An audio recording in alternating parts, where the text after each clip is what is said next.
下，你跑慢些。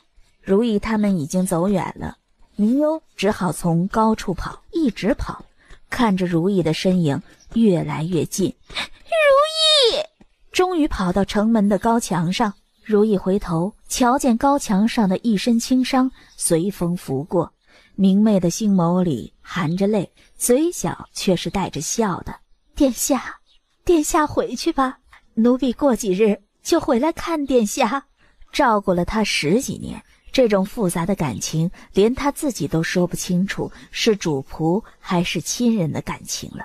如意，你好好的，长风敢欺负你，你就回来跟我说，我打爆他的狗头为你出气。殿下，好，奴婢记着了。走吧。等人走远了，明幽才抹着泪回去了，午膳都未用，自己去被窝里躺着了。凤清前晚上过来的时候，明幽还在睡。送如意姐姐出去的时候，殿下一路都在哭呢，回来午膳都未用就去睡着了，还请陛下去劝劝殿下用些晚膳才好。你叫御膳房晚些再准备。他知道明幽心里的不舍，他从小亲人不在身边，就在宫里长大的，特别是如意，从3岁进宫的时候便是如意在照顾他。这也是这些年为何他知道如意和长风两情相悦，也未赐婚，取了刘芳琴出来，跃上屋顶，内力顺着手指拨动琴弦，沁耳如仙乐的琴声缓缓流出，琴声绕梁3日而不绝。明幽睡梦中紧锁的眉头缓缓地松开了，握成拳头的手也没那么紧了。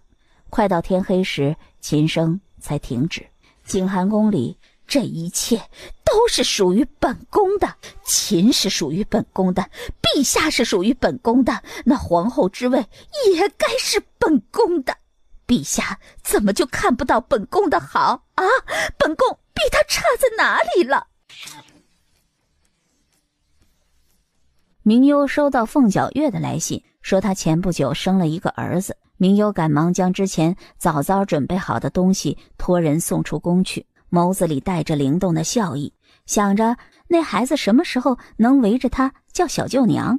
瞥见换班的侍卫，觉得有些陌生，奇怪，怎么守卫换人了？宫门的守卫几乎都是见过而且熟络的，但是今天这批人似乎是从未见过一般。可明幽也没多问，便回去了。今日来的倒是早。明幽扶着门框，啊，可不是吗？吃饭不积极，脑子有问题。一路过去，哎，我方才见皇城北门的守卫怎么换了？都是些衍生的，一个都不认识。凤清浅眼里有深意，正常调换而已。哦，既然他都说了，明幽就没继续聊了。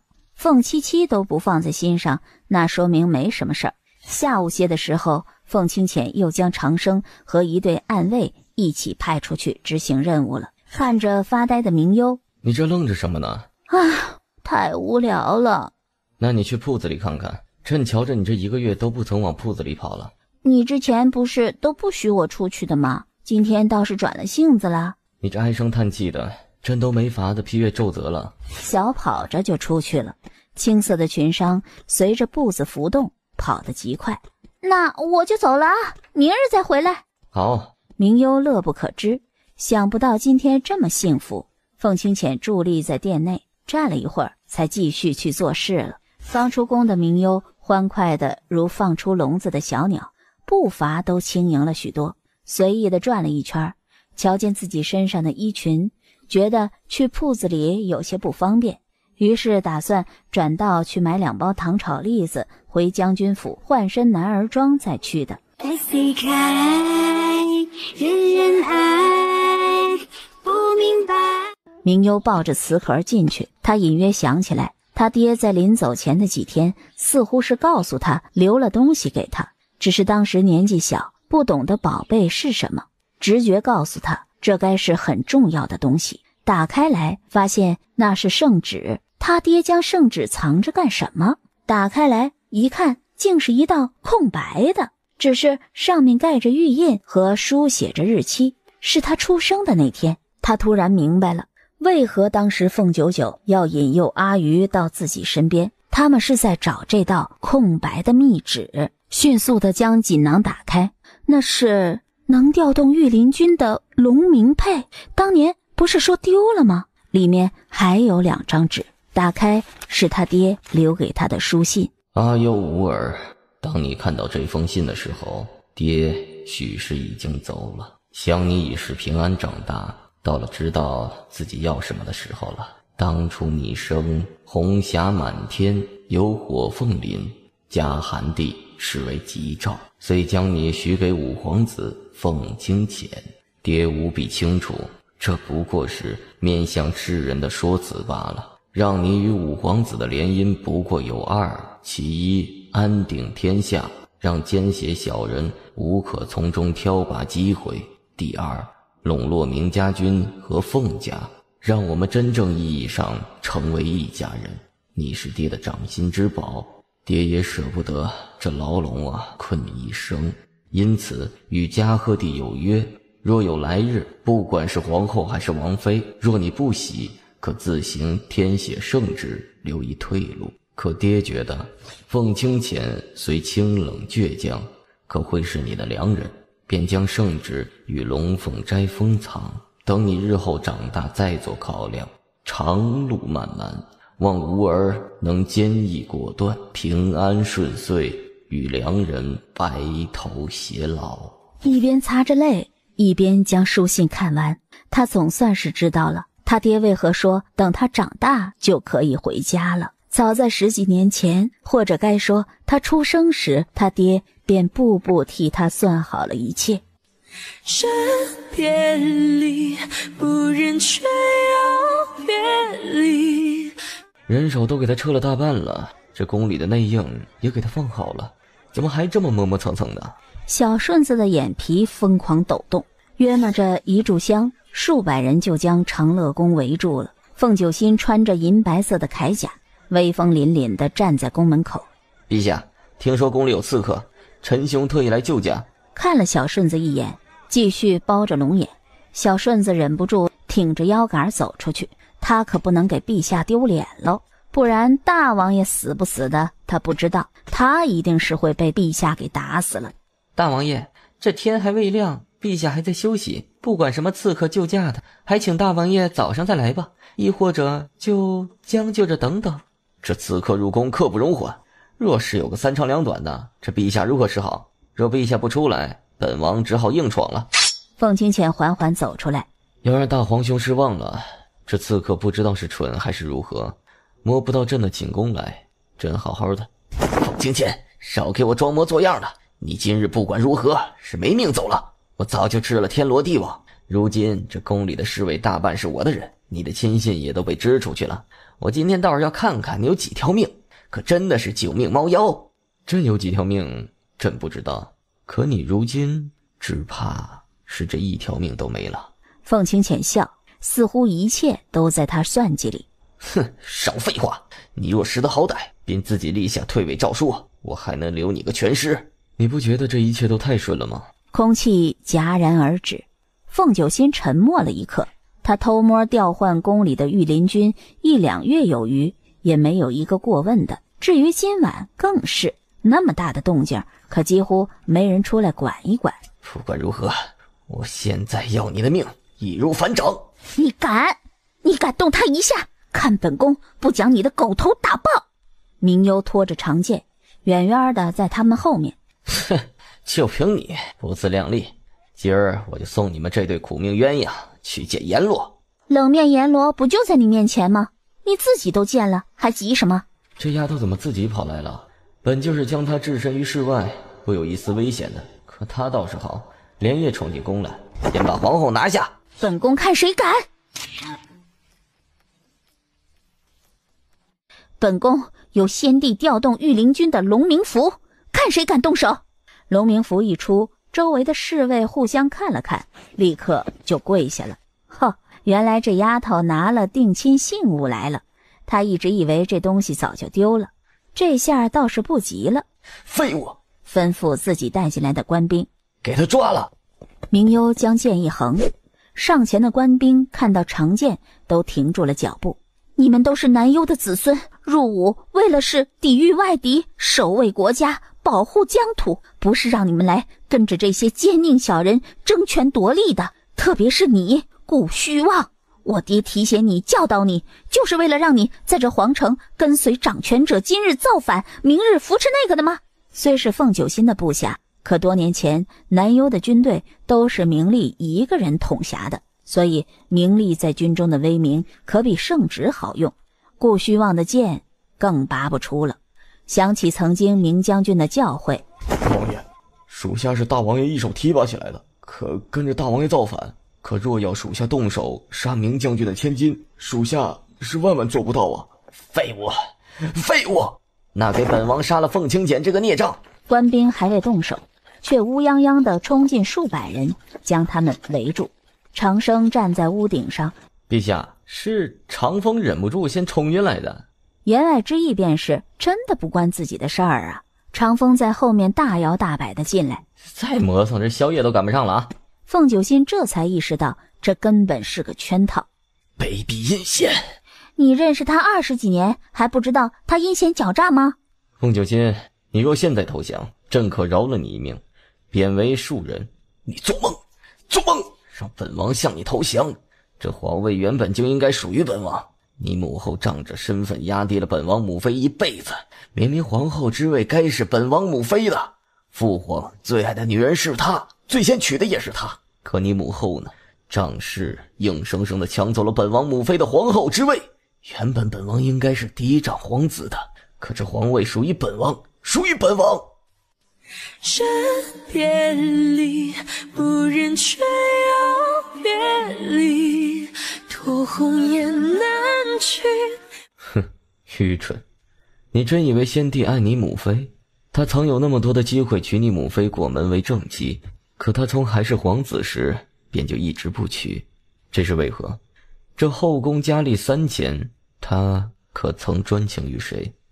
他若真爱你母妃，便不会有家贵妃、韩妃。他从一开始便没打算让你母妃做什么皇后，天下的人对他来说都是一颗棋子，包括你、朕，还有所有的皇子公子。说到我字时，明幽清楚地感受到他身上的伤悲。那是你，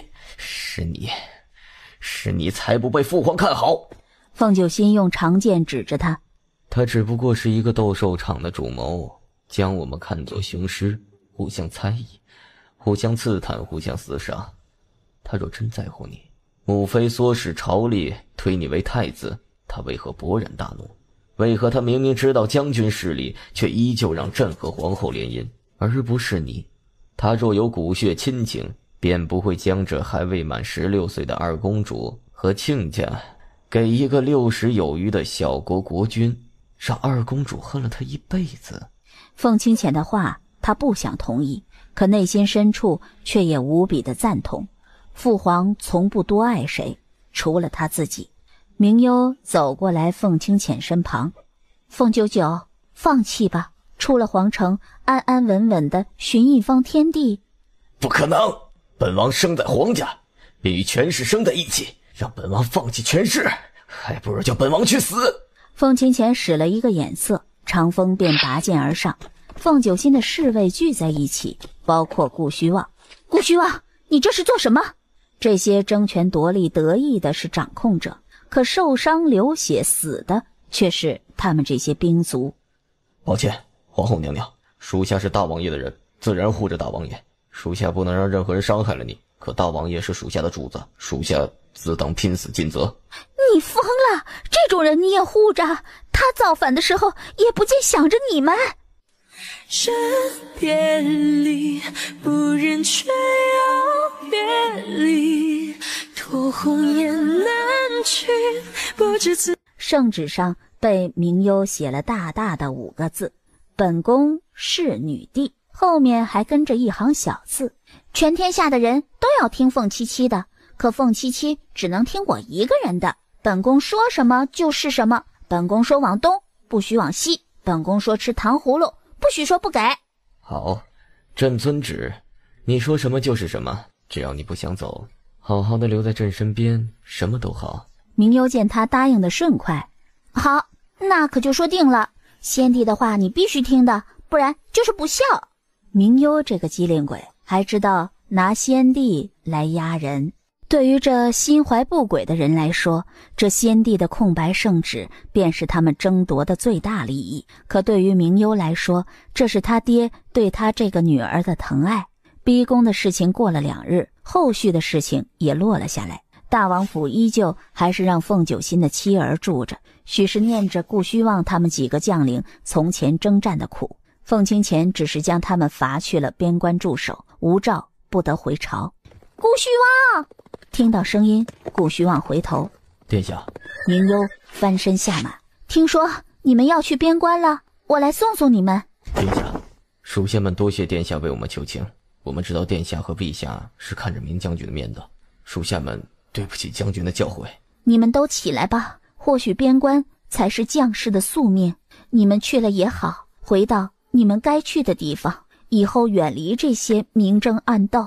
殿下，您是明将军的女儿，不管属下身在何处，若殿下有为难，拿着明家的信物来，这刀山火海，属下也不会眨眼一下的。去吧，你们的亲眷我都会照拂，不会让他们受了委屈。马蹄声声，掠起黄土阵阵。明幽看着他们远走了，这才牵着马慢悠悠地回去了。朝中对于凤清浅的宽容声声歌颂。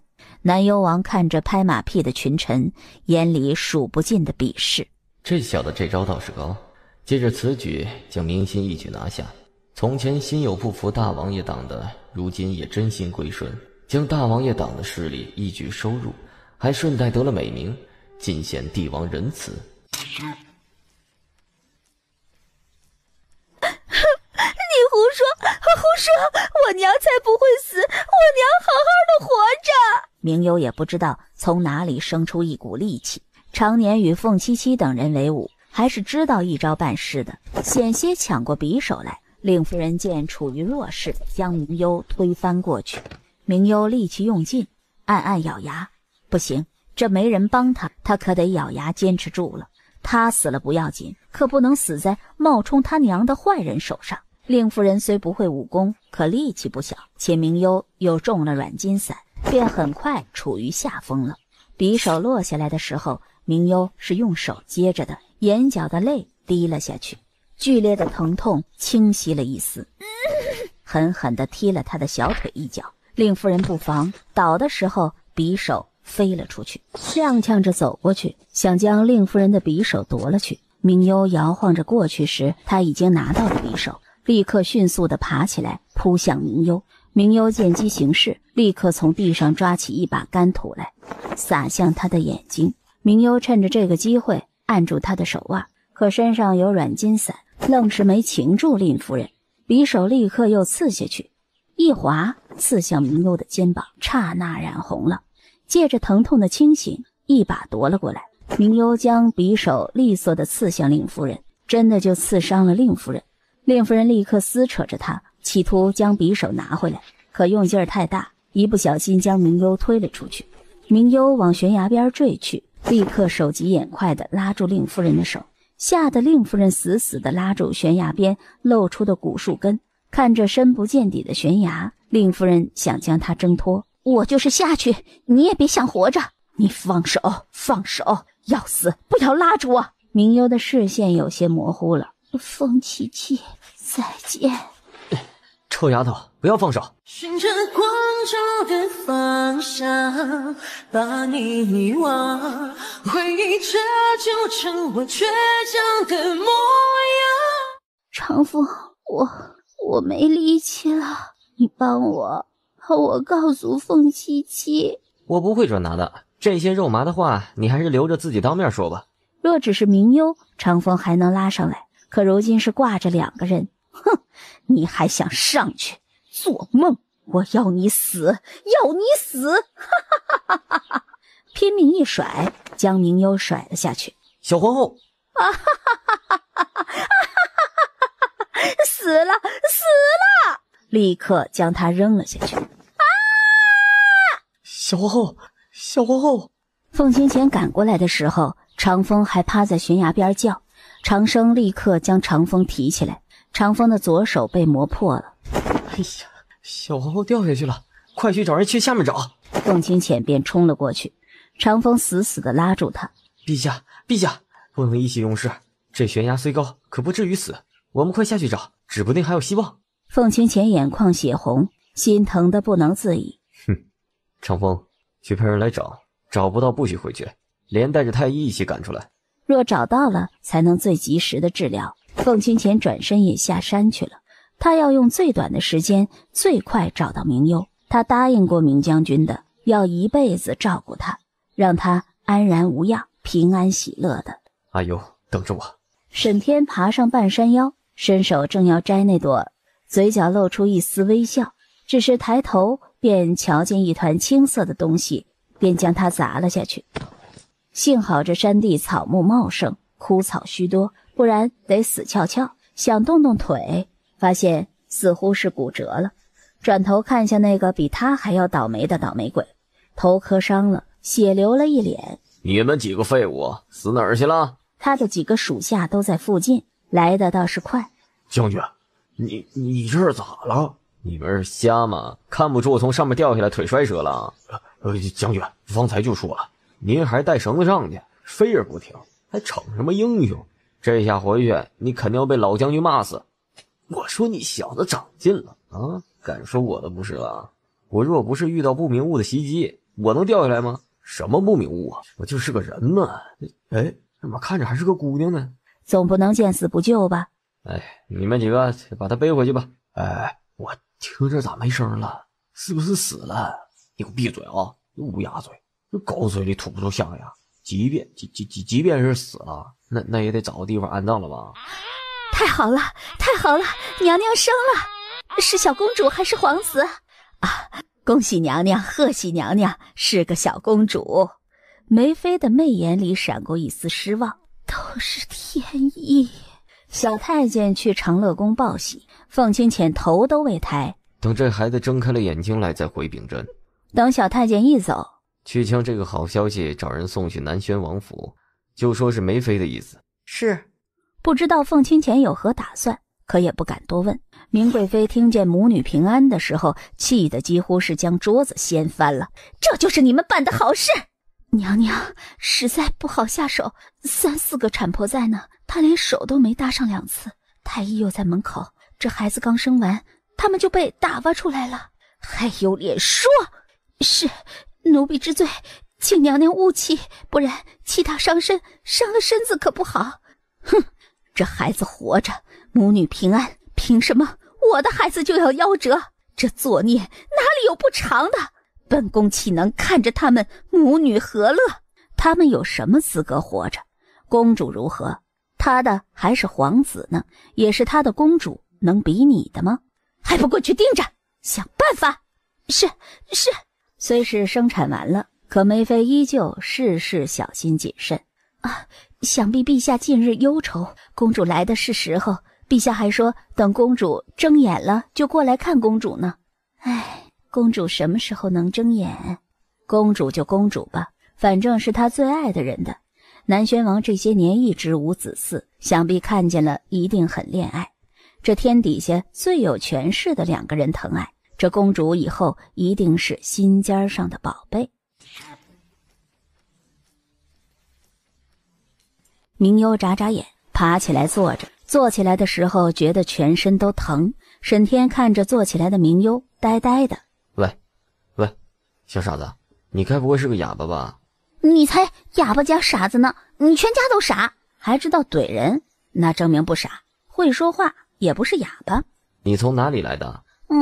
记不清了，失忆了。不死心。那你叫什么名字？家里还有什么人？这很重要吗？这是重要不重要的问题吗？沈天现在深深的担忧这个女人，不仅是摔破了脸，还摔破了脑袋。这姑娘应该是脑子磕到了尖锐的东西。那她什么时候记忆会清晰啊？许是一段时间的模糊，偶尔会出现些熟悉的画面，出现短暂失忆，许是一辈子都忘记了，什么都记不清。不过这并不影响他的生活。明幽听着他们说话，似乎和自己无关一样。沈天苦恼地看着他半天，没法子，只能先叫人给他弄了些吃的过来。明幽一闻见饭香，立刻冲了过去。白粥愣是没动一口，烤鸡倒是吃得香。沈天挑眉，他可从不见这么凶残的吃相的。可看着他身上的褴褛的衣服还有模样，该是个富贵人家才是啊。将军，他不会是故意来蹭吃蹭喝的吧？这一个生病的人吃东西还这么凶吗？而且还是个姑娘。姑娘，你多大了？总记得吧？明幽抬眸看了他一眼。你猜我多大？20不到的样子。哦，我今年20。笨蛋，你这样问不出3句，还被套走了2句。明幽无辜。是你们要我说的，我按你们说的做，你们倒是还不满意了。沈天觉得这丫头狡猾无比，提着她的衣裳就要往门外推。如果说不出什么来，你就离开这儿，我们不收留来路不明的人。喂，我是哪里来的人？你们不应该比我清楚吗？是你们将我带来这里的呀，你从哪里带来的人你都不清楚，该说你是缺心眼还是笨呐？索性趁着他不注意，将手指上的油腻坏心眼的全抹在他的衣衫上了。哼，谁叫他推自己来着？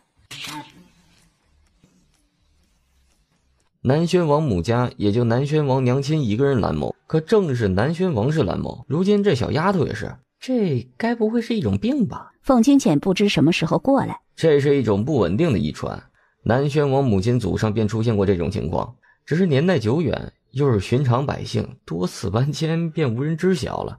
南宣王的生母是偶然的遗传，可到了南宣王身上也会遗传。可陛下怎么算得这么准？若是这孩子眼睛不是蓝色的，那不是白谋划了。南宣王是先辈里最特殊的，他的谋略不在于先帝和朕之下，多年来一直在朝中势力稳固，可却与皇位无缘，便是因为他这蓝谋。南幽皇室多次容不得他，他生于汉月，一出生便有1年多滴雨未下，皇城乃至天下的人都视他为灾星妖孽。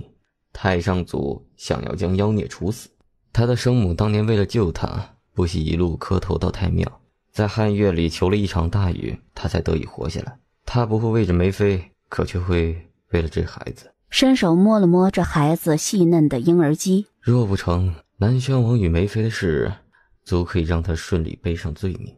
虽不能让他彻底垮台，可至少也能削弱他一部分势力，断手断脚也是好的。吩咐小顺子道：这孩子你让长风悄悄送出去，掩人耳目。陛下是怕南宣王暗中下手，这孩子找2个人好生照料着。凤清浅对无辜的小孩还是比较宽容的，许是因为年幼的自己，或者是明幽。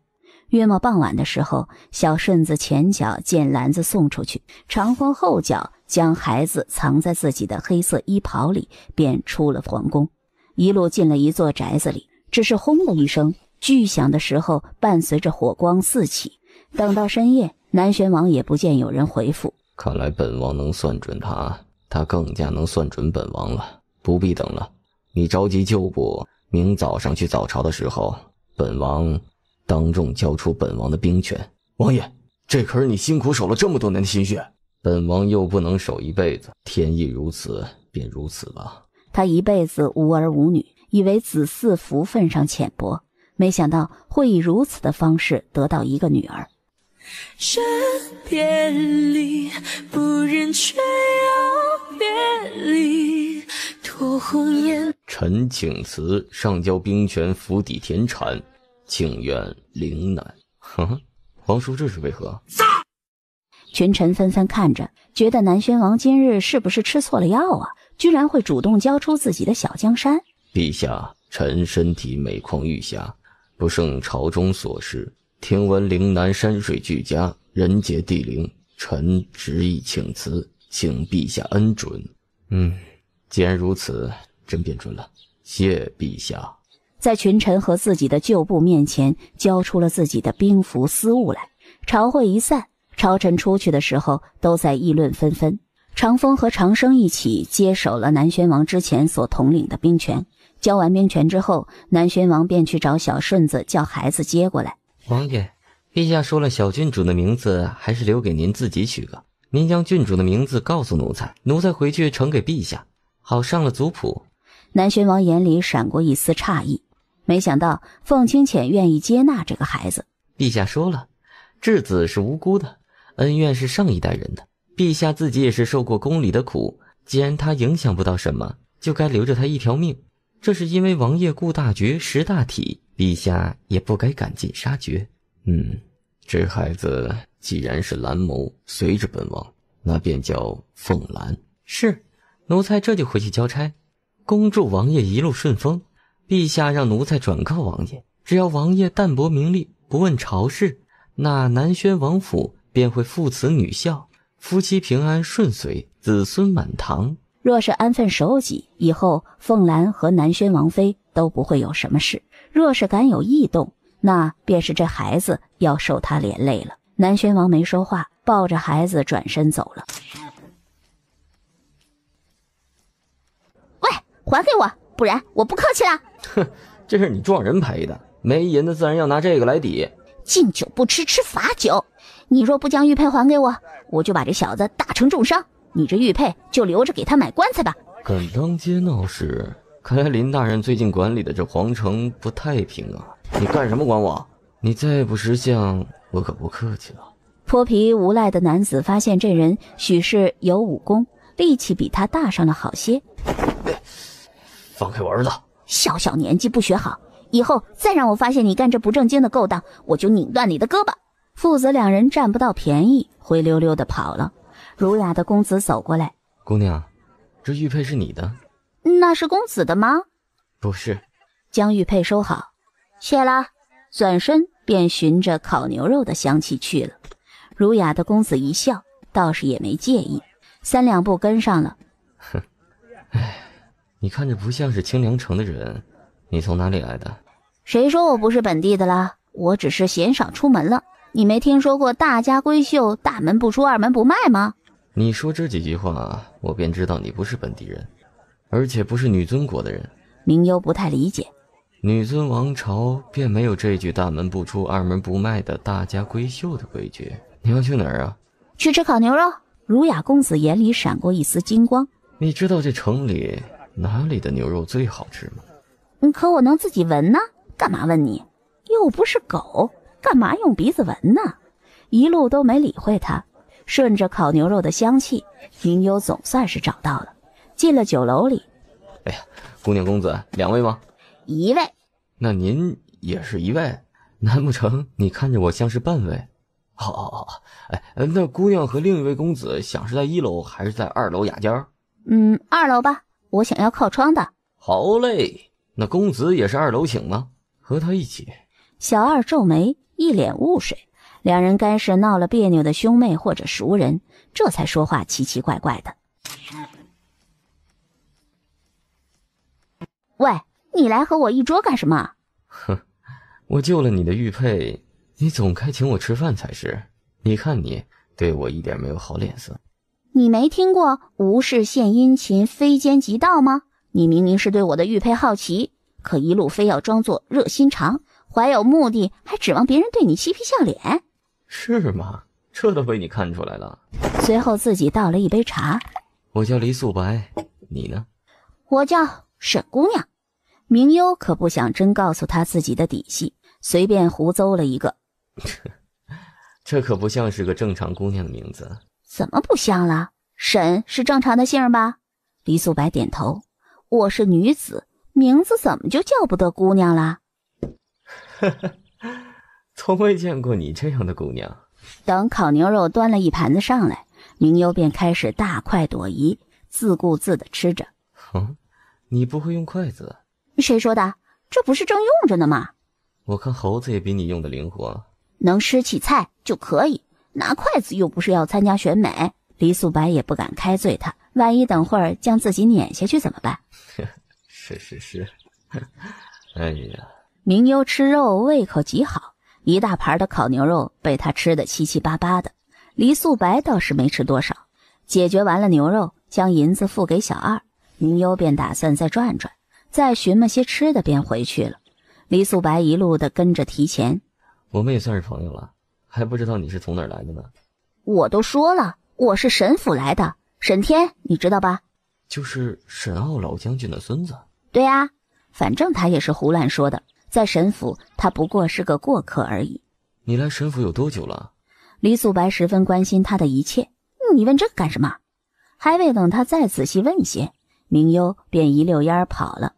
李素白看着他的背影发呆，也不知道是不是。这是你二叔二婶儿，明幽别扭地叫了一声。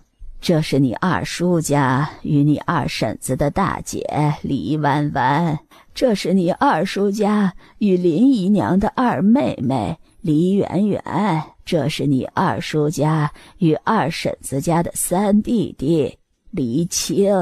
正在说话的时候，就听得爽朗的笑声进来。看来今日很是热闹啊。这是你三叔家的大哥哥李素白，年纪比你们都大。你这个皮小子，整日不务正业，到处东逛西看的。太奶奶，您都一大把年纪了，怎么爱造这个闲心呢？就顾着自己吃，这也不见你给明夏留下。他吃的可比我快多了，你该叫他手下留情才是。李弯弯便夹着鱼肉，故意开了口。夏妹妹从前是在哪个高门大户人家养大的？都听说小时候你被人贩子卖了高门大户家，那可会些琴棋书画诗词歌赋？不会，不过轻而易举的折断你的胳膊我还是能的。你还懂不懂规矩呀？这是你堂妹，一家人的，张口闭口的伤人，真不知道让你回来干什么。这是不是你们西院啊？这是明夏的地盘，也没人请你来，弯弯说话就不过分了。什么叫哪个高门大户养大的？说话非得带刺儿吗？明知道明夏失了记忆，还说这些话来膈应他，这有做姐姐的心吗？越说越气，咳嗽了起来。明幽立刻给他拍了拍背，又端了茶水给他。奶奶，这温柔性子就是这样，您老人家别和他计较就是。这都是小儿家的小打小闹，来来往往的说几句，你也不必动气。小打小闹，若今日是你女儿吃了亏，你怕便不会说小打小闹了。你是弯弯的亲爹，你护着她不错，可你也是黎家的当家人，你要记着一辈子。是。这顿饭吃得不愉快，也就明幽吃得正经，饱饱的回去了。可还有大一些的被子？有，那你去找一床来。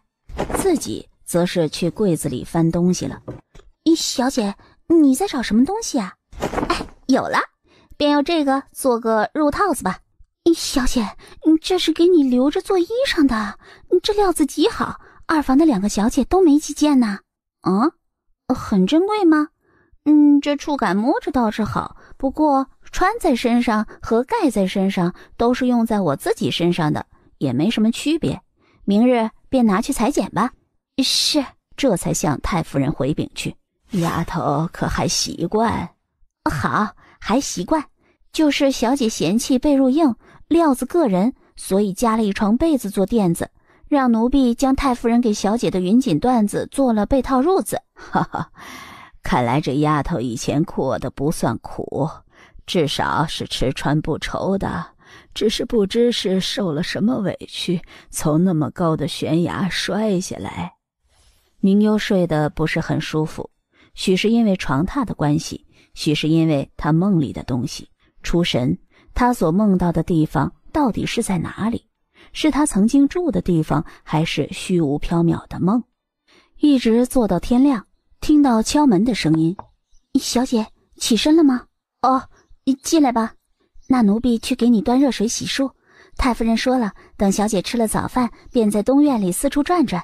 绿草，你知道哪里有绿树上挂红绸的习惯吗？小姐听错了吧？如果是寺庙里高树上挂着福袋，倒是有可能。挂红绸干什么呀？也许是吧。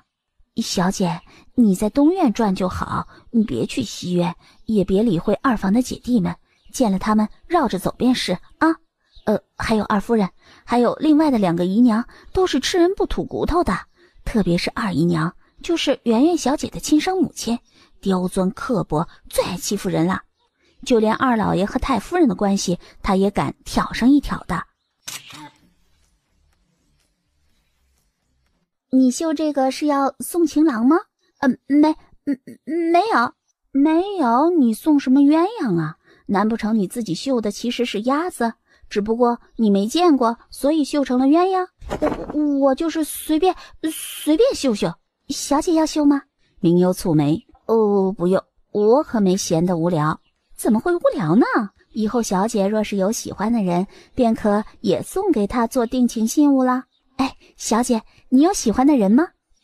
我不知道。奴婢瞧着那沈小将军倒是隔三差五的来找小姐，是不是偷偷的暗恋小姐呀？若小姐能和沈小将军成，也是好事儿。小沈将军虽不得1等1的高门大户，名声远播的大将军，可是在清凉城，沈家还是有一定地位的。最主要的是，奴婢看着那2房的2位小姐，似乎对小沈将军也很上心。若是小姐和小沈将军在一起了，不得活活将他们气死呀？明幽坐下来，照你这意思，我如果和你们太子也好上了，那不得气死他们全家呀？还是不要了，宁嫁贩夫走卒，不愿嫁太子为妻。整个清凉城都在流传的话，听说太子啊已经克死了7位未婚妻了，不知道谁是倒霉的第8个。而且啊，听说太子命短，活不过30，女君给他找遍了天下名医，本来听说神芝草有奇效的，可太子没拿回来，便更加没了希望了。啊，这诅咒这么的毒吗？命这么要，来一个克一个，他是阎王投胎转世的吧？哎，小姐，这话可乱说不得，女君若是听见了，整个黎家都要倒霉的。女君多年来就太子这么一个子嗣，再无其他的女儿儿子，因此都是小心翼翼的，容不得别人说半个不是的。之前断言他活不过30的太医都被斩杀了。这确定不是因为庸医而杀的？这太医也是脑子有坑，治病救人的时候不见他这么信誓旦旦的，说别人生死倒是一个比一个准，跟神算子似的。人女君能饶过他就有鬼了。夜黑风高的，明幽站在长街上，看着又大又圆的月亮，突然呆住了。家怎么走来着？脑子晕晕乎乎的，随便选了条路，走了一段，怔住。明幽瞧见不远处鬼鬼祟祟地闪过一抹身影，他还以为是眼花了，揉着眼睛一看，发现确实是眼花了。想了想，只好再绕另一条路走。走了许久，重重地摔在了地上，瞧见一袭黑衣、青丝如墨的男子蹙眉盯着他看。明幽挣扎了几下，全身软绵绵的。不好意思，路过，他讨口水喝。星眸淡淡的闻见他身上的酒气，哪里来的小醉鬼呀？二话不说，左手提着明幽就企图将他扔出去，像是提小鸡崽子似的。明幽挣扎也没什么用，快扔出去的时候，星眸手一颤。明幽？星眸几乎是不敢相信自己的眼睛。他不是在南幽皇宫里吗？怎么到这儿了？月色有些浓，星眸以为自己看错了，只好提着他去了屋子里。在烛火下看清，更加惊讶了，抑制不住激动和好奇。星眸伸手拍了拍明幽的脸，明幽许是有了一丝清醒。你是谁啊？哎，我是星眸啊。星眸，你怎么在这儿呢？明幽水眸疑惑。我不认识，我就住在这里啊。细细看了一眼，似乎不是自己住的地方。走错了，我要回去了。起身就准备走，星眸拉住他，强硬拖出去。看清眼前的男子，你是谁？怎么在我家？又看了一眼，更加戒备了。不对，这不是我家。立刻从凳子上窜起来，往后退了2步，转身就跑，一路死命的跑。星眸想追出去，可是自己有肩膀上的伤口，还在滋滋的流血。我怎么知道女君神神秘秘的叫我来又让我四处逛。许是要将你许给皇太子？什么？不要，不要，可不要，我可不要英年早逝。不懂他什么意思。明幽看了看四周，你不知道，清凉城里都在说，谁嫁皇太子谁都得死。听说啊，他已经克死好几个了，大概有7、8个。我若是嫁给了他，小命倒是玩完了。星谋听到这里才放心了。那如果这个是假的，你愿意嫁给他吗？他长得好看吗？比我好看。星谋当然是要大力夸赞自己了。我都没见过他，我不喜欢他，怎么能嫁给他呢？以后万一我有喜欢的人了，可不得委屈一辈子啊。可若他喜欢你，执意要娶你为妻呢？明幽吱吱地笑，别逗了，都没有见过，还有什么好喜欢的？而且我都这样了，他有什么好喜欢的？我不介意。张口就表白心意。明幽萌萌地白了他一眼，你不介意，别人介意，你又不是他，而且我可介意你，我才不会嫁给你呢。星谋的心在滴血。我和你说玩笑呢，你不生气吧？哼，不会，我怎么会生你的气？心里好受了一点，还好，会照顾他心里的想法，也没那么讨厌他。那就好，不然真砍了我怎么办？他可听闻刺客都是杀人如拧大白菜似的。两人吃喝了半天。你真不记得以前叫什么了吗？明幽摇头。那你脑子里可还有什么记得的？古树上的红绸，闪着金光的琉璃瓦，红色的小娃娃。星谋看着他，一言不发。这算不算是老天可怜他，给他的一个机会呢？他遇见明幽那刻，心都是颤抖的。这是不是意味着老天爷给了他一个机会，让他平等的和凤清浅竞争？心里冒出了一个念头，这不正是他渴望的吗？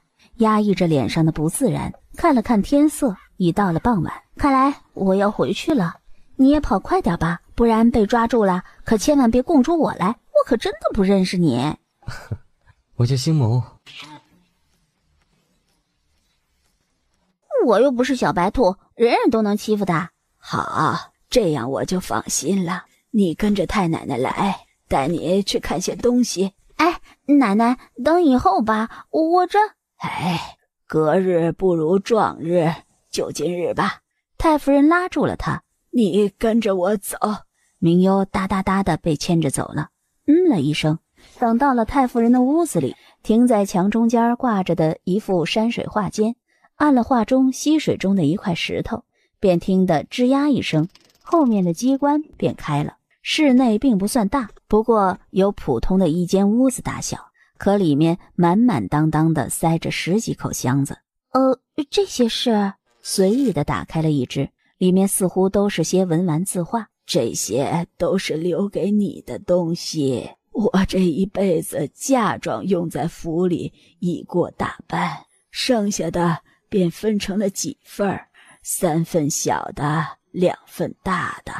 最大的那份已经在素白成亲的时候给了他，另外2个丫头的早些年也给了。太奶奶最不放心的便是你无父无母的，又是娇弱的女儿身，太奶奶就怕别人欺负了你去。你二叔二婶的惦记，太奶奶不是不知道，只是太奶奶年纪大了，也管不住了。太奶奶给你的东西呀，你一定要守好。心头肉啊，太奶奶不知道这把老骨头还能载多久，只盼着你好好的，开开心心的，别被别人欺负了就成。太奶奶说什么傻话？太奶奶不活得好好的吗？她没了记忆，太夫人算得上是对她最好的了，打心眼儿的疼她，一切都为着她想。可太奶奶，若我不是黎明夏，一切都只是巧合呢？太奶奶相信你就是明夏，你就是老天爷安排来给太奶奶的心头肉，你一辈子都是明夏。看着太夫人哭，好，太奶奶不哭啊，我是黎明夏，太奶奶说是，我就是。心头肉回来就不许走了啊，要待在太奶奶身边儿。身别离，不忍却要别离。吃吧。吃了2口，两人一道走着。是黎素白让你来的？正好在附近办事儿，碰见他了，他便说请我来帮个小忙。那我该是谢他还是谢你啊？自然是谢我，谢他做什么？星谋立刻道：要不你亲我一下表示谢意吧。好啊。星谋一看他亮闪闪的眸子，便知道这丫头又打什么坏主意了。我开玩笑的。哦，那好吧。这凤清浅这个腹黑狡猾的恶狼，怎么能将这么可爱的姑娘养成一小恶魔呢？甜糯糯的外衣罩着一个吃人的小坏蛋。已经到了深夜，南幽皇宫里，凤清浅侧身枕着明幽的枕头，未央殿里属于他的东西一直保持着原态。凤清浅已经从刚开始的急切到现在的麻木，到深夜里他总是会胡思乱想，或许明幽一辈子都回不来了。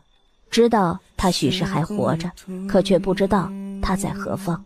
越过冬，再开了春，树上的桃花开了，可明幽还未回来。凤清浅静静地躺着，就这样甜甜淡淡的味道让他觉得他还在。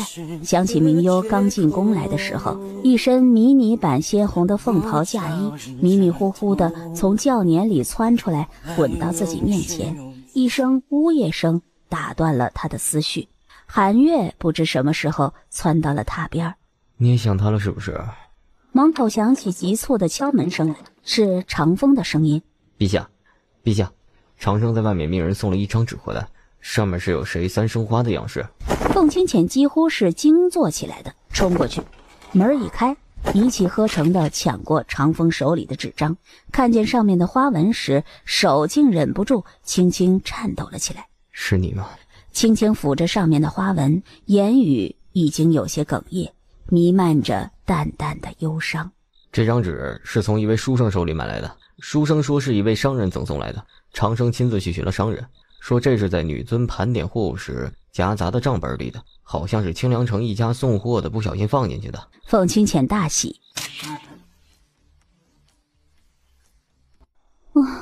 好热，好烫，走开，我不要坐火炉上。他这做的都是什么乱七八糟的梦啊！亏他想得出来，给他坐火炉上，这屁股还能要吗？星谋索性在外面的凳子上坐着，隐约还能听见他嘴里的胡话。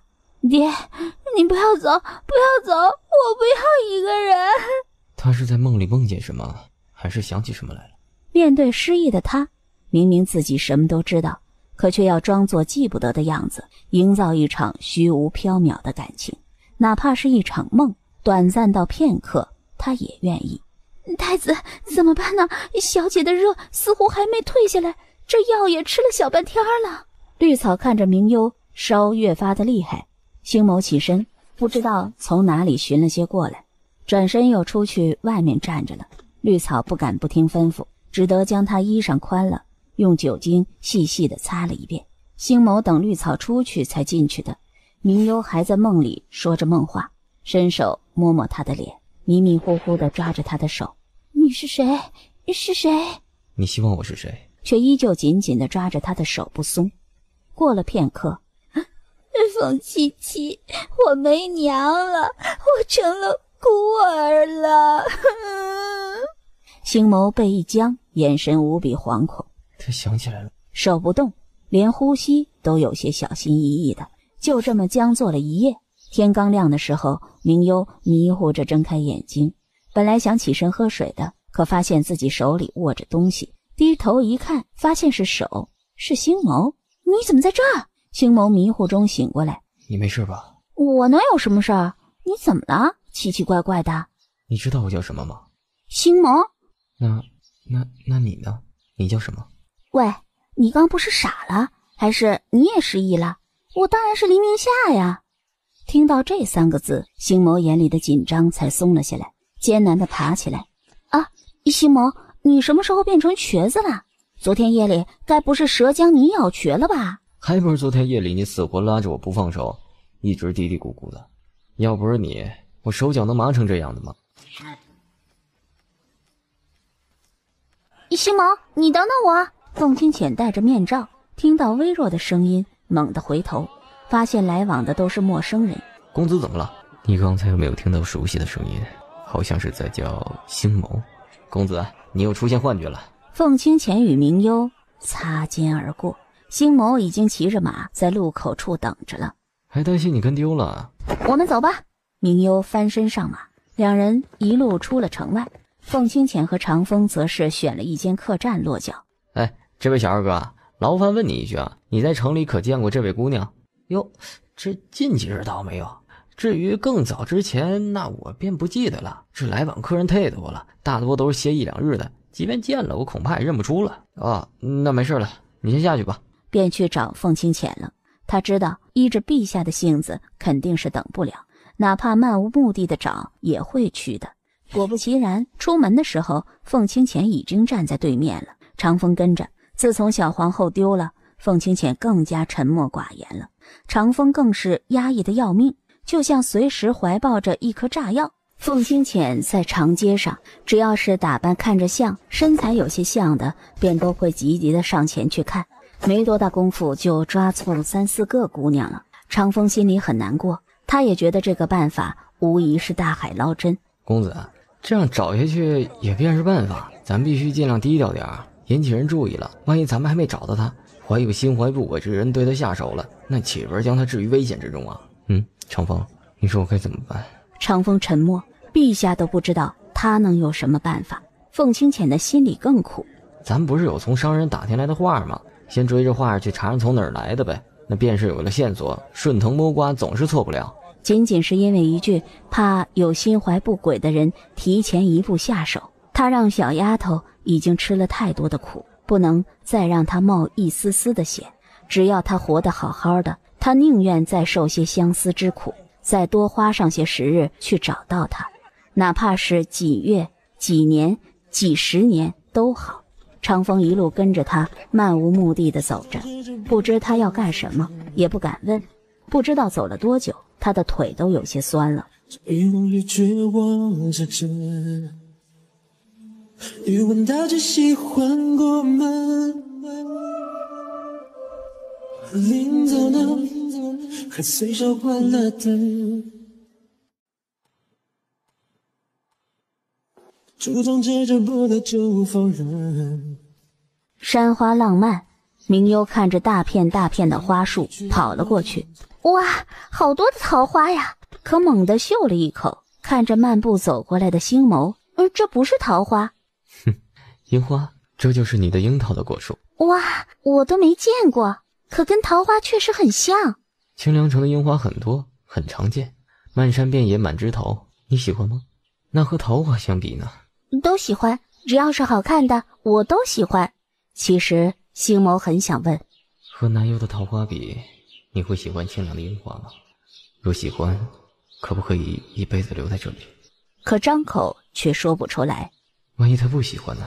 星谋带他掠过樱花枝头，看漫山遍野的樱花，粉红成一片花海。等回去的时候，摘了几大枝回去插瓶。我总算是知道太奶奶今晚胃口好的原因了。我当以为是气到了二奶奶，所以心情好。小滑头，还敢偷听长辈说话？我可没偷听，我是向太奶奶禀报了，光明正大的听的。什么时候？我在心里回禀了太奶奶了呀。小滑头，太奶奶怎么会有你这么机灵的小丫头？因为太奶奶是长寿的千年人参，那是老妖精，专门吸收天地之灵气、日月之精华的，逗得太夫人哈哈大笑。这话你也听见了？这么大的秘密，太奶奶还想一直瞒着我不成？我若真是千年人参精啊，一定要将你头上的伤治好了，让你健健康康的，也长命百岁。那便是沾了太奶奶的大福气了。是太奶奶有福气，有你这么个丫头。太夫人是将她疼在了骨子里头，不知道是这20来年的愧疚没法弥补，还是因为他没了爹娘，对他多加照顾。太奶奶、二奶奶来，除了撒泼哭闹，还说了些什么？说若是立了门户，真的拆成2道大门，怕离家被人说闲话，你二叔在朝堂上被人嘲笑。他们当年那么欺负苏白哥哥的时候，也不见怕被人嘲笑。苏白哥哥也是在朝里做官的，怎么不见别人嘲笑他了？我也是这番说辞，讨不到好，便闹了起来，哭过了便回去了。余温大只喜欢过门，临走呢，还随手关了灯。凤清浅闻见一阵淡淡的梨花香，便没了睡意，起身看着窗外。他索性起身去了外面走走，跃上了屋顶，一路随意越过，从陌生的屋顶下来，正好听见一阵摔门声。滚出去！你这个王八蛋，臭鸡蛋！穿着里衣的黎素白狼狈地被推出门外。滚！夫人，你听我说呀，我真和他没什么呀，真的呀，夫人。砰的关门声，吓得黎素白窜了起来，发现不远处路过的男子一身黑衣，容颜如玉，静静地看着他。出来看看月亮。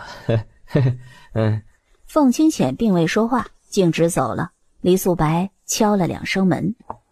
母老虎，你待会儿开门呐！母老虎看了一眼空荡寂寥的大街，意识到自己今晚可能要露宿街头了，于是只好追着凤清浅过去了。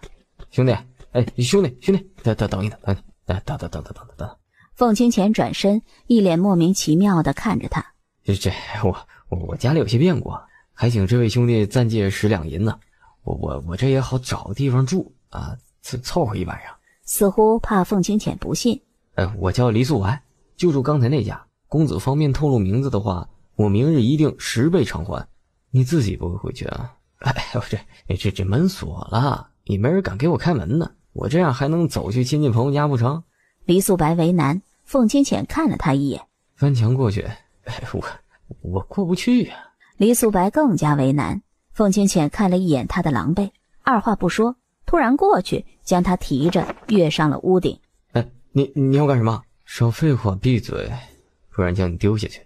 径直越过几家的屋顶，将黎素白果断扔了进去。不用谢。转身不带走一片云彩走了。黎素白摸着自己的屁股哀嚎，这人脑子是不是有毛病啊？这送他进门就不能好好的温柔一点？偷偷摸摸的回去，没敢去自己的屋子里，去书房对付了一宿。明幽二话不说，端着一盆凉水泼了出去。你干什么呀？是二婶婶啊，你怎么也不早说？听婢女说，我还以为是哪儿来的泼妇骂街，不曾想到是二婶儿。将盆一扔，二婶婶快进来坐吧，不然这泼妇的名声等会儿还真传到街坊四邻去了。李明夏，你是不是仗着我收拾不了你个小贱人？二婶婶是嘴巴不干净，那留着也没什么用。二夫人瞥见锋利的长剑架在自己脖子上，你放开！二婶婶，还是少动为好。我平时使不惯剑，不过是从沈老将军那儿学了2招。我胆子小，可经不起婶婶一下，不然伤了婶婶可不好。奶奶，救命！奶奶快来救命！二夫人不敢动，看来二婶婶是个贱皮子，吃硬不吃软。你就算是将玉皇大帝搬来了也没用。这会儿你倒是可以可劲儿的骂二婶婶怎么结巴了，这才将剑取下。二婶婶好自为之，不会说话就别说。你还有没有王法？二婶婶想骂却不敢骂。王法呢，那是跟懂法的人说的。二婶婶，你别以为你来闹几句就能占便宜去。这些年你们趁着我不在，从东院搜刮了多少东西去，真当以为我不清楚吗？我奉劝你们2位一句，做人呐，适可而止，人心不足蛇吞象，迟早撑死了。我找太夫人说理去。转身就走了。小姐快走呀，不然他到太夫人那儿乱说一通如何是好？你是不知道，老夫人和二夫人那张嘴呀，总是能将黑的说成白的。放心，太奶奶不会听的。其他小事太夫人睁一只眼闭一只眼便过去了。可这事儿太夫人清楚地知道，退让不得。她闹去太夫人那儿也好，自己本就没打算要她什么西院，还有之前的那些东西，这不过是为了后一步的讨价还价而已。二夫人是一路哭着奔着太夫人的院子里的，故意连湿衣裳都没换。求奶奶为孙媳妇做主，孙媳妇只怕是没脸活了。又怎么了？明优等的小鸡啄米了，迷糊中被人拍了一下。你怎么才来呀？你怎么在这儿坐着？你娘让人拿着圣旨来逼我嫁给你。明优便委屈的落泪了。星谋，你快去说说，我不想嫁给你。这句委屈的话像是尖刀一样扎着星谋的心，疼得他几乎是站立不住。我能有什么不好吗？做了太子妃以后就没人欺负你了。我不要，他们都说谁做了你的太子妃谁就得倒霉，我不要死。那如果是假的传言呢？虽是痛，可却也忍不住想要抓住一丝希望。星谋，我不喜欢你，我不能嫁给你。如果我在失忆之前有喜欢的人，只是我将他忘记了，那怎么办？星谋的心碎了一地。好，你不愿意就不嫁。明优的抽泣声这才忍住了。真的？可是你娘拿了圣旨过来，我要是跑了，离家的人都得死。太奶奶，还有黎素白，还有绿草。不会的，我去与他说。给他温柔的拭了泪。瞧你委屈的，我这摊上了你这个能吃能睡又一肚子坏水的，我都没哭，你倒是哭上了。那你娘不同意怎么办？你又不喝水能强按，他真能砍了我脑袋不成？你回去吧，放心，没人敢逼着你做不愿意的事情。明优这才磨磨蹭蹭的先回去了，可一路都在担心着。星谋看着他走的没影了，这才转身回去了。清凉殿里，女君正在擦拭着珍贵的茶杯，见他进来了，你父君最爱的杯子许久未拿出来擦了，今日正好拿出来擦擦。母后送了圣旨去了黎家。对呀，你不高兴？我高兴，可他不高兴，所以我也会不高兴。你叫人将圣旨拿回来吧。女君看了他一眼，便知道他的心思了。你既然喜欢，你不敢下手，那便由我成全你。你倒是一副伤心欲绝的样子。他现在是不喜欢你，可以后生米成了熟饭，感情是可以慢慢培养的。母后，你培养了20年来，可培养出新的了。这茶杯都放了20年了，也该换新的了。我也是为着你好。他好就是我好，倘若母后真心是为我好，便不要为难他。端着桌子上的茶盏，一口气连着灌了好几大口。初中只见不得就放任，在欲望与绝望之争，欲问大家喜欢过吗？想要什么你说便是，哪里来的这么些弯弯绕绕的话？先说好啊，我给你帮朕大个忙，今年梨园结的果子那可得有我一半啊，少一个都不行。沈小将军好大的心，梨分了你一半，那本太子还剩什么？此刻园子里最普通的梨倒成了最热门最金贵的了。哼，都想要我的，那你们便打一架吧，谁赢了便是谁的。哎呦，这可不行啊，他是太子，打残了他我没命，那打伤了他我得被老头子揍死，我可不是只有挨打的份儿吗？那也怨不得别人，不过你可真打不过他。也不知道为何，他骨子里总是执着地认为星谋很厉害。太子爷，要不咱俩比试比试啊？输的人在门外加上名字大喊3声，我是小笨蛋，如何？这小子整日里跟着明优屁股后面，当真是碍眼的很。这情敌他得尽早除了才是。看来今日有好戏看了，你们去后院打吧啊，那视野宽阔，连草木也少。哼，小气劲儿，不会伤到你的东西。我这是为你们好，哪怕是伤到花花草草也不好啊。10招之内定胜负如何？你这是看不起我啊？谁输谁赢还未必呢。哼，不，我是在鄙视你。输可忍，婶儿不能忍，他还不信了。他一个小将军，还不是个太子的对手。今日纵然是他爷爷将他皮打炸了，他也得好好教训一下这个狂妄的小子。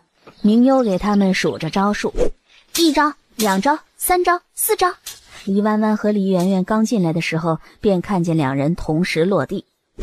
哼，10招。长剑差一点点刺入他的喉咙。他对这个太子了解的很少，可想着一个养尊处优、锦衣玉食的太子，剑法能有多超群？哎呀，小沈将军，你没事吧？有没有伤到哪里？黎媛媛喜欢的是太子，姐姐都想了，剑不是隔着1寸吗？哪里能伤到小沈将军呀？明幽看热闹不嫌事儿大，看来某人要接受惩罚了。现在别急着喊啊，等会儿去了梨园，地界又宽敞，声音又传得远。喂，你在哪边？还是不是朋友啊？哼，死丫头，擅长落井下石。我自然是站中间的围观群众啊，怪你技不如人。大丈夫一言九鼎，让暴风雨来得更猛烈些吧。月色高照，明幽在梨花树里穿梭，嗅着醉人的梨花香，心情大好。另一边，梨花的香气飘散。凤清浅站在窗前，看着院里的一棵梨树。凤清浅径直从窗口跃下，站在洁白的梨花树下沉思。公子，这是在赏梨花？距梨花的香气似乎很淡，却传得很远。哎呦，公子说笑了，咱这一棵梨花树可不能飘香十里啊。这是因为后面一条街有一座梨园，满院子的梨花，那是城中梨家的产业。许是公子来的不巧，前些年这里也未曾有人住，倒是今儿似乎忙活起来了。说者无意，听者有心，鬼使神差的就想去这里转一转。一路按着小二说的，循着香气来到了梨园，远远的便瞧见一片皎洁的花海。凤清浅站在高处，见小白的花海之间好似有一身轻盈碧绿的衣裙一闪而过，好像是梨花中的梨仙。寻过去的时候却什么都没有，一身碧裙，一袭玄衣，来回游走在梨花园中。明幽在看梨花，凤清浅在找方才的那抹身影。隔着浓密的梨花丛，两人伸手在不同方向共同触碰了同一棵梨树的花枝。明幽看了一眼天色，不早了，是该回去了，反正以后还有大把的时间看。凤清浅将整个园子寻了一遍，发现哪儿有什么人影，跃上梨花树，看了许久，败兴而归。绿草见他回来，太夫人刚才还说等小姐回来要数落小姐呢，大晚上的黑灯瞎火的逛什么呀？在自己的院子里没有家贼，还有什么好怕的？再说路上不是有灯笼吗？看得清。想第二日睁眼的时候，明幽是闻见鸡腿的香气醒来的。什么时辰了？小姐果真闻见鸡腿味便能起来了，今日可要起早些，午饭的时候沈老将军还有太子他们要过来。那你让厨房忙活起来，做些时兴的小菜，炖个老鸭汤，再准备些水果茶点就是。嫂子的嘴最会说，倭瓜也能被你夸成金疙瘩。你的意思是说你自己是倭瓜？认真的打量了他一会儿。有道理，我看着也像。我看你是3天不打上房揭瓦，最近嫂子肚子有些大了，没人收拾你，胆子肥了，连你妹妹都敢嘲笑。冤枉啊，这可是你自己说的。我说那是自谦，你说了便是骂我了。你们等我一会儿，我把东西给你们。黎家嫂子不懂，看向黎素白。我也不知道这丫头葫芦里卖的什么药啊。一会儿功夫，明幽拿着一个锦囊就跑出来了。这便是给小侄子的出生贺礼吧。这不是二叔手底下城西的那座院子吗？当初太奶奶想把这院子分给他的，可闹来闹去，最终也没成。这该不是你偷来的吧？我这梨园怎么得来的？你去城西的院子就是怎么来的，反正我一没偷二没抢的，来得干干净净明明白白的。一只二叔家的性子他是疯了不成？为将近2座宅子同时给你换了东院。难道你没听说过请神容易送神难吗？要我走，自然是要付出一些代价来的，这买卖也划算，大家心甘情愿的。我要了这2座宅子，他并了东院，举着黎家的牌子，做高高在上的黎大人。我若不走，恐怕他失去的并不是一星半点了。我退亲的事情引得女君不高兴，降罪下来，恐怕牵连的便是整个黎家了。你可真如太奶奶说的一般，小滑头啊！只等他反应过来，只怕又是要闹的。怕我不多坑他一些？后续也是要闹的，索性闹就闹吧。只要他能丢得起这个人，我有什么好怕的？这地契房契都是黑纸白字的，还能抵赖不成？这东西我不能要，你自己收着。这我可不是给你的，你做不得主，等个10年8年的，你家小子长大了，你让他自己做主便是。那二叔家都是白眼狼，吃人不吐骨头的，能从他嘴里分到肉，你那是吃了多少苦，算计了多少才费心得到的，什么忙都没帮得上，到最后占了这么大的便宜。沈老将军一路乐呵呵地进来，打量着四周，似老顽童一般。后院的梨花成片，景色倒是不错，离着午饭还有些时辰，女君陛下可以去让太子陪着看看。倒是可以一看，不过我却不想让这小子跟着去，和他去未免有些太没情趣了，不如你陪着我去，这是臣女的荣幸。喝了茶，明幽便跟着他后面去了。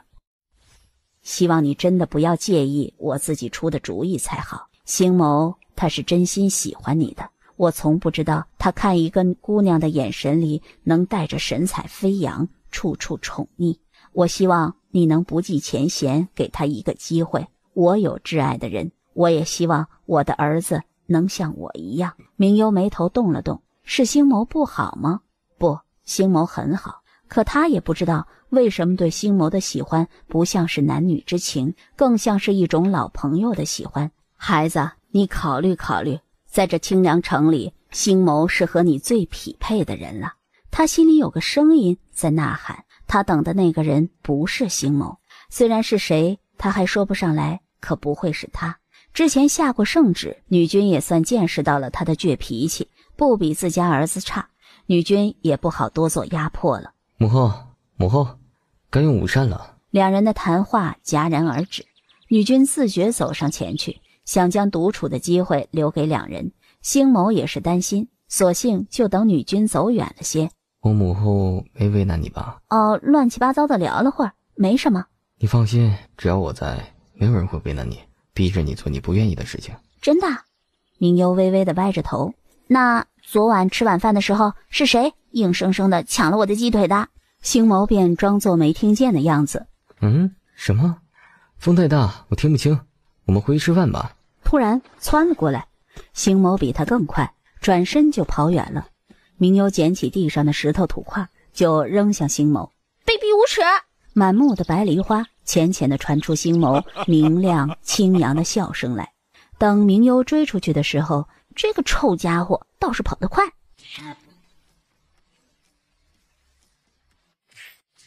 你个该死的老色狼，竟然占本姑娘的便宜，你活腻了吧？别以为长得好看就可以为所欲为，本姑娘是你能欺负的吗？凤清浅受了重伤，刚才又入了水，见他是又惊又喜的，自然是分了神。明幽，是不是屁股又想挨揍了？这死丫头下的手好重，眼睛立刻乌青起来，又疼又肿。别以为装疯卖傻的就能糊弄过去啊！本姑娘是这么容易上当的人吗？凤清浅单手将她提起来，坐在火边。既然醒了便自己烤火，是等会儿感冒了，我可饶不了你。哼，也不知道是谁将我扔进水里的，还有脸说。凤清浅一时无话，他哪里知道会这么巧，受刺客追杀也能遇上他。见他不吭声，你既然将我救起来了，要不就将我放了吧。大侠，我发誓，我一定不会出卖你的，打死也不。回头就把你卖了，都不用打。谁叫你个乌龟王八蛋，竟然将我扔在水里？若不是打不过他，早就将他打得皮开肉绽，不成人形了。忍一时风平浪静，退一步海阔天空。凤清浅挑眉，信了他这张嘴就有鬼了。明幽盯着他看，这货怎么一副不信自己的样子啊？微微鼓起腮帮子来，捏了捏自己鼓嘟嘟的脸。他的脸看着不无辜，没有说服力吗？将你的衣服脱下来，把这个穿上。明幽紧紧捂着自己的小身板。为什么？你想干什么？凤清浅白了他一眼。等会儿受凉风寒了，看我怎么收拾你。明幽讶然，现在就是刺客杀手都这么人性化了吗？还关心一句未来的尸体冷不冷，受不受风寒？凤清浅不与他客气。是你自己脱还是我帮你？明幽双手搂住自己的小肩膀。我不冷，不用你帮忙。凤清浅睨了他一眼。那你转身过去。凤清浅不动，他也就死死地盯着凤清浅，一副敌不动我不动的样子。拿他没办法，他记不得自己，可自己记得，自己的媳妇可不得使劲心疼着吗？不情不愿地转了身。美好的山盟总是如梦，思念难作假，一路在心底太招架。哎，你敢转过来，我便戳瞎你的眼睛。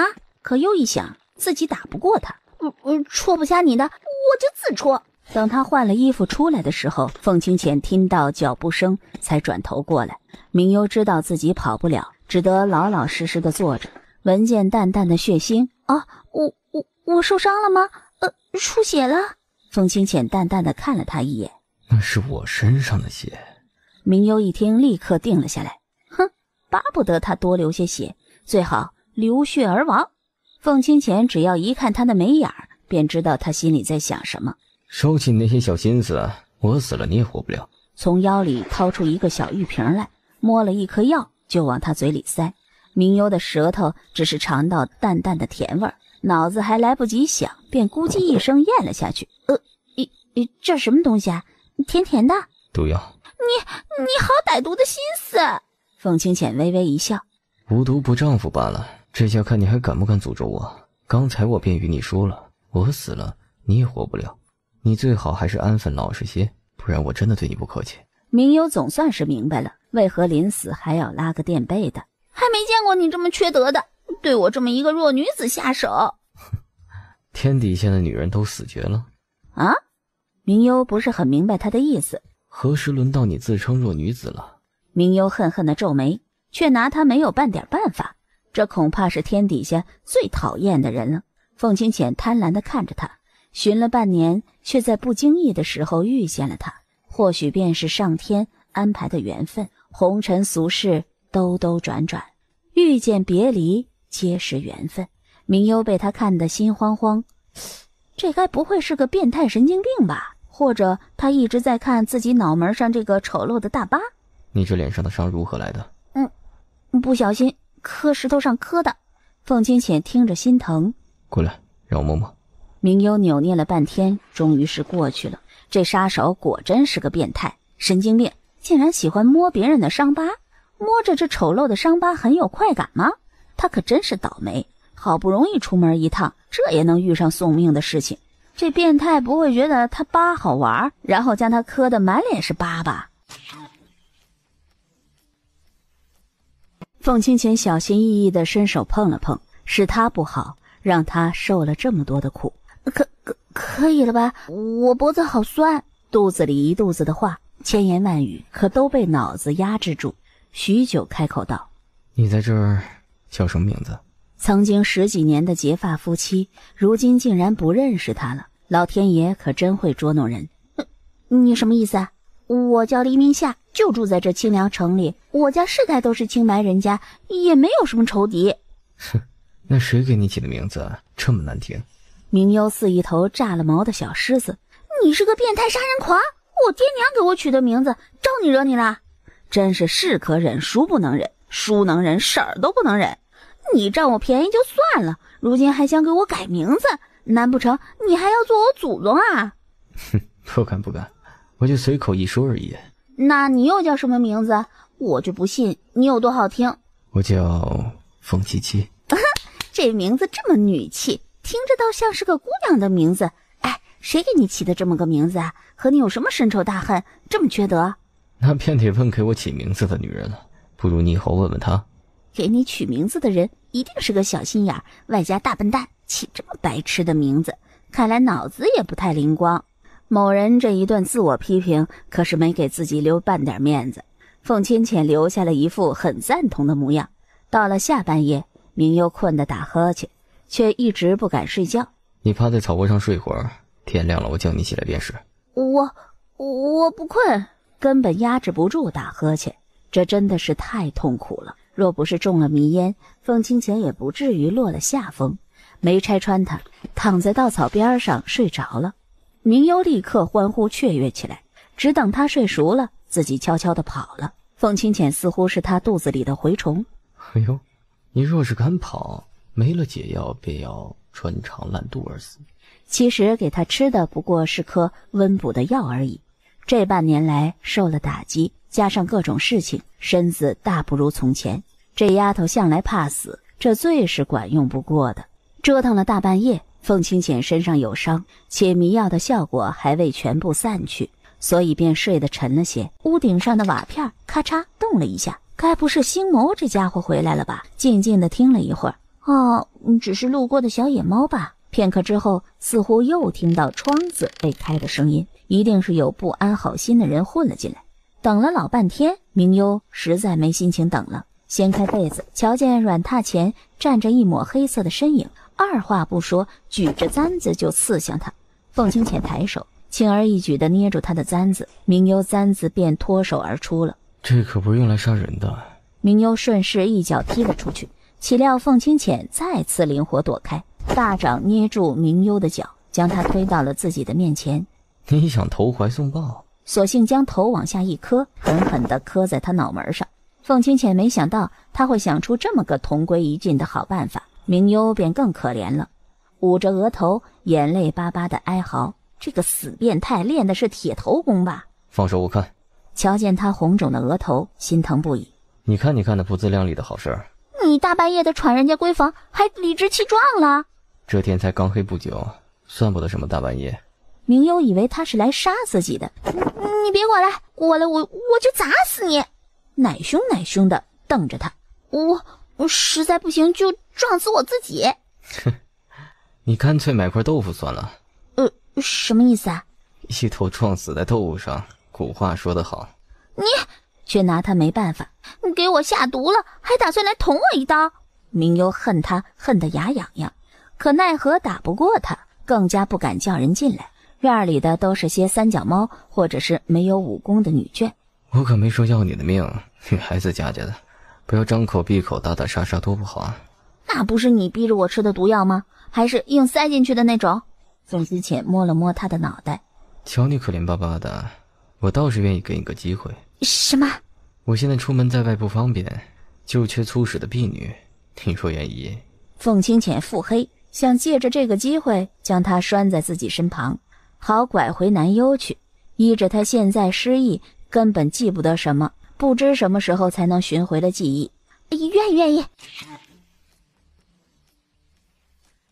你是不是不愿意给我剥虾壳啊？不愿的话也不用那么勉强。只是我这人呢，吃不饱就没有力气干活，等明天没力气端茶送水的伺候你家主子，可别怪我。凤清浅淡淡的瞥了他一眼。愿意，十分愿意，特别的愿意。不过他有一种想杀人的冲动，之前日盼月盼的希望找到他，如今见了，长风恨不得让他踢回去，可偏生打不得骂不得，连说也说不得。凤清浅给他挑鱼刺，长风给他剥虾壳，他自己则是悠哉的吃着烤牛肉，生活好不惬意呀。吃饱喝足，凤清浅还将他提了回去。别忘了你明天的使命。明天的事儿等明天再说吧。第二天一早，明幽睡到快晌午的时候才起床，非要慢悠悠的吃了早饭才去的一间小院里。凤清浅为了行事方便，索性让长风去买了个小院子，虽不大，里面的院子屋子花草树木处处透着精致典雅。明幽未敲门，直接推开自己进去了。长风在外面练剑。你干脆晚饭再来好了，做丫头的哪里有睡到日上三竿的？明幽朝他做了个鬼脸，向来便是此时才起床，没心思等我，自己办了就是。感情这小丫头片子就是故意在这儿等着呢。所谓道高一尺，魔高一丈，难怪今日早上陛下死活都不起身，去用了早饭又去睡了。主子还在里面等着呢，你快去啊，你烧点热水端进去。他还以为凤七七早起了，感情他是白算计了，死心耷拉着脑袋去烧水了。喂，炉子怎么没火啊？自己动手烧啊。那木炭呢？墙角自己找。明幽还想问的，你眼睛长我身上了，你再敢大声嚷嚷，我便割了你舌头啊。那炉子热起来，烧了水后，端水进去，凤清浅正在软榻上躺着，枕着双手，一副悠然自得。你老人家说什么就是什么，让我往东绝不往西，端茶倒水，捏肩捶腿，您叫干啥就干啥，绝不含糊。好，就如此说定了。明幽看着他的笑容，毛骨悚然。难道他是个大变态，不会对自己提无理要求吧？于是搂紧自己的小肩膀。你不会让我干什么泯灭人性、丧尽天良的事吧？我像是这样的人吗？凤清浅眉眼里带着情意。不像，你就是一个丧尽天良的大变态，还有什么干不出来的？凤清浅浅笑。我有没有和你说过，不许在心底悄悄说我坏话？我没有，我不是，我胡说。想到他总是能猜破自己的心思，明幽更加的毛骨悚然，反感他了，捏了捏他肉嘟嘟的小脸。我带你出去吃好吃的。不去，我要睡觉。明幽将被子一裹，躺着了。月上枝头，明幽大口大口地吃着烤牛肉，就往嘴里塞，完全忘记了方才自己拒绝的有多么坚决彻底。凤清浅的筷子拨住了他的筷子。你抢我的肉干什么？不是桌子上还有吗？一副要同归于尽的气势。不许蘸这么多辣椒酱，吃了坏肚子。谁来伺候我？眼瞧着他一点点地将上面的辣椒酱拨弄下去，明幽立刻塞进自己嘴里去了。长风默默地喝着酒，这哪像是招了个奴婢回来呀？这是找祖宗回来养着呀，活儿不见干，先来好吃好喝的伺候着了。怎么，我的五香酥肉还不上来呀？凤清浅看了长风一眼，长风放着酒杯，幽怨地瞪了明幽一眼。这和以前有什么区别呀？跑腿挨欺负的还是他。默默地去催了小二不说，直接将酥肉连着盘子端了过来，明幽才满意了，吃得大快朵颐。凤清浅担心他噎到了，时不时还要给他倒2杯果茶。长风摇摇头，看来翻身是指望不了了。瞧见长风死盯着自己，你盯着我干什么？他还能干什么？哎呦，他这是造了什么孽呀？公事上他得给皇后包虾壳，私下回去还得给自己家媳妇包。凤清浅看着他自己去盛饭，于是先喝汤。可我就想吃满满一碗饭。凤清浅将汤放在他面前，明幽不敢不从，咕叽咕叽地喝着汤。明幽一直是肉食动物，少吃肉，多吃菜，心里暗暗恼恨道：这个死变态的，还是个小气鬼，看着衣食不缺的，还要苛待他，肉都不给他多吃。哼，这种人能娶到媳妇，那真是苍天不长眼，哪个女的是眼下心盲才会嫁给他？凤清浅看他嘴里答应吃素，只好自己将素菜夹到他碗里去了。好不容易有个喘口气的机会，我不认识字，不太认识这些，念不念书的其实不重要。没事，不识字的，不认识的字我教你。只得老老实实的念书给他听。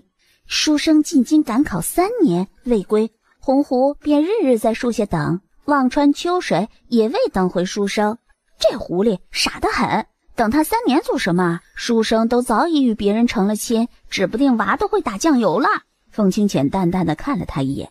明幽念着念着开始小鸡啄米，凤清浅默默地抬起手，将他的头托住，放到自己的肩膀上，嘴角勾起一丝笑意来。等他睡着了，凤清浅悄悄地将他挪到了床榻上，自己是单手撑着头，侧身看着他，用手轻轻地摸了摸他的脸。只要他在身边，哪怕记不得也是好的。明幽便觉得有异样，睁眼便瞧见他企图非礼自己，二话不说，一巴掌呼在他的脸上。小朋友，你是否有很多问号？为什么？惊得长风破门而入，是不是有什么刺客？看清床榻上的2人，不觉生出尴尬来。凤清浅看了他一眼，滚下去！不准走！长风为难地看着凤清浅，凤清浅脸色严肃了起来，权衡再三，拔腿就跑。得罪皇后总比得罪陛下好，小皇后不过是爱坑人一些。明幽踢了一脚背，你还不下去？这是我的床。自己爬下来，穿鞋子都来不及，蹬着就出去了。凤清浅3步并作2步拉住他的手。你要去干什么？回家。解药不想要了？不要了，你就毒死我好了。大白日晴天的，你倒是敢偷摸的占我便宜！你个老流氓、老色鬼、臭王八蛋！胡说，我是明目张胆，我不问过你了吗？什么时候？我怎么知道？我问过你了，那是明目张胆的，你不出声便是默认了。明优第一次看到耍流氓这么清新脱俗、理直气壮的人。反正这婢女我是不会做了，你爱谁谁。你难道不想知道自己的身世吗？从哪儿来的？到底是谁？与何人有关系？不要说我与你有什么关系啊。不错，你是我妻子，我们从小定的娃娃亲。胡说八道，我才不会嫁给你这种人呢！难不成老天的眼睛生了疮，瞎了不成？与他的相遇便是不愉快的开始，明优就不认为他是个好人，这个彻头彻尾的大变态臭色狼。你要如何才信我说的？我可以带你看你住的地方，你的朋友，你的家人。我不信，我也不看，便是真的。我现在是黎明夏，以后和你没有半点关系。狠狠地踹了他一脚，转身跑出去了。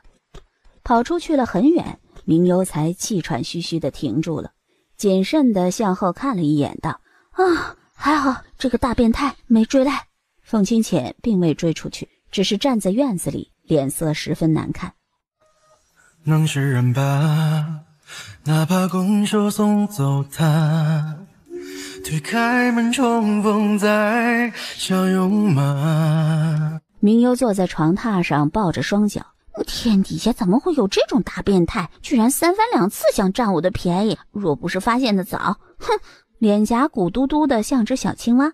凤清浅默默地躲在屋子的后窗子处，听着他的数落。什么时候变成三番两次了？绿草抱着一闪进来。小姐在嘀咕什么？没有，就随便说两句。哎，你拿着衣服进来干什么？太夫人新到的料子，让奴婢去裁剪回来的，说拿来给小姐看，合不合适？放着吧，我等会儿。天色刚晚的时候，明优躺在软榻上，等着绿草给他送酸梅汤过来。凤清浅不知从何处翻了进来。看来我不在，你倒是过得很惬意。你来干什么？出去！我家小奴婢跑了，我自然得出来找。还赖上了我不成？不走，我可真叫人啦！凤清浅邪似的一笑，走近他。你不会。来，人字还未出口，凤清浅便开始脱衣服。你想干什么啊？你说孤男寡女陋室之中，衣衫不整的，还能干什么呀？扫了一眼自己衣衫不整的样子，会不会别人觉得你对我做了什么？我还能对你做什么啊？凤清浅逼近他，伸出骨节分明的手指勾上他的下巴。这就要看别人怎么想了。明优缩着小身板。大侠，我错了，你快点把衣服穿起来吧，男女授受不亲。怕了，明优哪里还敢叫什么人呢？识时务者为俊杰，这么识趣，我倒是更喜欢你了。不敢，承蒙大侠错爱，我实在担当不起。凤清浅是个自来熟，似乎是在他家里一般，自己去桌子旁边喝茶，尝了一口杯子里的茶。明优白了他一眼：喂，不要得寸进尺啊！我警告你，有凉的喝就不错了。对上他警告的目光，喝凉茶不正好吗？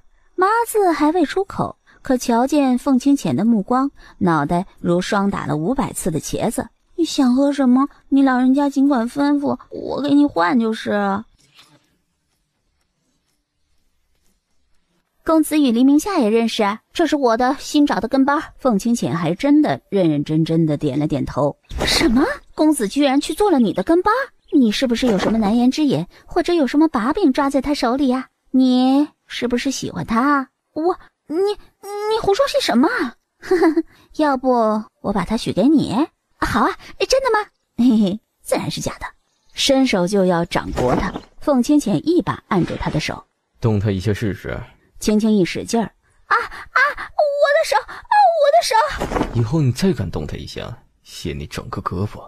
说完，推搡着明优便去了。明优有些不情愿：你干嘛？推我干什么？我自己会走。你把他胳膊弄折了，虽然解气，回头我可又要惹上麻烦了。谁敢给你找麻烦，我自会收拾他去。他的女人还能被欺负了不成？他做这一国之君有什么用？算了，你也是因为我，这麻烦想躲也躲不掉，随他去吧。他们敢这么欺负你，你还再三退让，这可不像你。唉，我倒也不是怕他们，是顾虑着我太奶奶。太奶奶年纪大了，我总不能三番两次的给她添麻烦才是啊。可有些人不是你退让就能解决的。啊，走一步看一步吧。倒是你来这干什么？可别说你是正巧路过。不是说好给我端茶倒水、捏肩捶腿的吗？怎么才去了1日便躲起来了？今日不过是特意来揪你的。明幽摇头，我不是跟你说我不去了吗？要杀要剐随你的便。既然你不去，只好我来了。什么？既然你不愿意去做奴婢，我只好委身来做你的护卫了。以后我便是你的护卫冷妻。天底下还有这么贱的要求的？常言道，无事献殷勤，非奸即盗。他估摸着这死变态一定是在打什么主意。明幽瞪着他，生出一种这货阴魂不散的感觉。为什么总是缠着他？总觉得他有一种不可告人的目的。明幽更加不想要他了。哎，我这小庙可容不下你这大菩萨。没事儿，我愿意。我家穷，没本事给你银子。闻见他发间的幽香，免费的，不花你银子。问你要什么，我给你买。这感觉，该死的，让他生出一种他被包养了的错觉。不要，我有银子。那你养我，我吃的不多，也不挑，咸菜馒头，清水足矣。最好能隔三差五的亲亲摸摸抱抱。可我不想要你这个护卫。凤清浅见软的不行，便来硬的。不想要解药了？明幽无语了啊，好想怒吼一声不要了，可张口话死活说不出口。明幽有些鄙视他自己这贪生怕死的性格。可以给你解药，我做你护卫，有危险我给你做刀枪铠甲护你不死，顺带能欺负别人。要吃的话我给你买，要银子我给你。明幽听得心动了，还有这好事儿？你这图的什么？愿得一人心，白首不分离。喂，好好说人话。凤清浅拧了他一眼，脑子抽风。说好听我话的，我叫你干什么你就得干什么。好。凤清浅爽快利落地答应着。那还得约法三章，若犯了你就滚出去，以后不许出现在我面前。凤清浅点头。第一，以后不许占我便宜，什么便宜都不许占。第二，不许擅自做主，管我的闲事。第三，我说往东，不许往西。没问题。在心里自己默默地解释了一番。第一，不许占他便宜，那以后让他来占自己的便是，都是老夫老妻，分什么你我他呀。第二，不许擅自做主，管他的闲事，那以后他便吩咐长风去做，长风管的总不至于赖到他头上吧。第三，说往东不许往西，在他心里全天下的方向都是东，还有什么东南西北，就没什么区别。若是明幽听到他的心里话，估计得气死。明幽同意了，总好过捏肩捶腿端茶递水吧。往前走了2步，喂，不许跟着，我爱去哪儿去哪儿。往前走了好几条街，还真没发现有人跟着自己。暗处的凤清浅目光复杂，他媳妇怎么就这么见不得自己呢？陛下，我能请1个月探亲假吗？你有什么亲可谈？如意给我写信了，我想回去看看去。哦，不准。为什么呀？我会通知其他兄弟来待命的。因为朕不高兴。他在自己家媳妇那儿吃瘪，这个做属下的竟然洋洋得意，不能拥有也不许你快乐。明显长风的快乐刺激到了某人。关他什么事儿啊？哦，他要抗议，他要罢工，可话到嘴边却怂了。陛下想吃什么，属下给您去做。不用，等会儿朕去皇后那吃。人家愿意让你去吃吗？他可从没见过天底下有这么厚脸皮的皇帝，被人嫌弃成这样，依旧乐此不疲地跟着去。他不让长风回去，看长风还得意，炫耀个什么劲儿啊？长风欲哭无泪，这日子真没法过了。突然觉得小皇后在有小皇后的好处，至少回去看如意的话，小皇后肯定是二话不说就允了。长风恨不得伸手高喊100遍：快回来，我一个人承受不来。雪花飘飘，北风萧萧，天地一片苍。愣着干什么？长风摸头不着脑，也不知道他要干什么。这天底下的侍卫就属他可怜了，还得兼顾老妈子的活儿。咬牙默默地去了。凤清浅在自己屋里待了一会儿，满脑子都是明幽。这小丫头现在在干什么？是吃东西还是睡着觉？是欺负别人还是被人欺负了？凤清浅觉得她是害了相思病了，她得去找她的药。翻墙入了梨园的院子，发现明幽并未在她的屋子里，四处寻找了，听到动静前过去看了一眼。